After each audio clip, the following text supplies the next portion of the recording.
Okay, let's talk taxes here at the beach towns in Cape May County. No AI slop here. Get ready for some real intelligence. What put this on my mind is that Stone Harbor just awarded a $600,000+ contract for reassessing all the property values throughout their town. And reassessment is going to be a big story here at the shore. Most of the towns have not assessed their property values going all the way back to before the pandemic. So there are two factors that contribute to that total dollar figure you pay each year when you own a property, real estate taxes. One is the rate in the municipality in which the property exists, and two is the assessed value.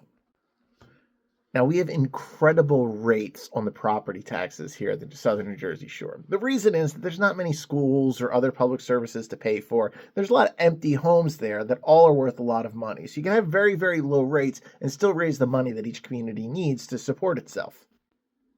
Okay, pretty easy. Now let's make it a little bit harder. Let's talk about the real property ratio of aggregate assessed value to aggregate true value. That's actually a ratio the state of New Jersey calculates each year on the different municipalities, which says, okay, we know what the properties are actually worth, but since the assessments are so old, your values don't match what they are assessed to what they actually are now. And it's a really important number to have because otherwise a new construction would be paying a very unfair amount of taxes, except they apply this ratio to a purchase price however else they appraise the current value of the home in order to get an assessment in line with the rest of the community. Well, the state will be leaning on the municipalities down here because the number, that ratio, has gotten so far off from where it's supposed to be, which is why Stone Harbor and the other towns down here you're going to see begin to reassess all the properties. Will this mean taxes go up? Not necessarily, maybe a little. It's also complicated.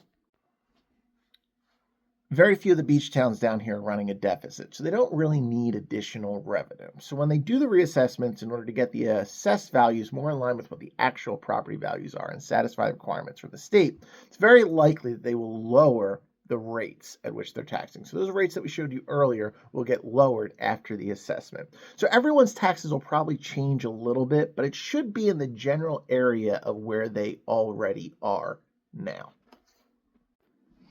There's a lot more to say about local taxes down here. It's pretty complicated because we have a county and municipal system, and we can talk more about that in the future. But if you have any questions, obviously you can reach out. We'd love to talk now. And actually, the property taxes down here are one of the things people overlook sometimes when they're comparing with some other places. I also work up in Atlantic County, and it's not the case up there along those beach towns that they have rates as great as they are down here.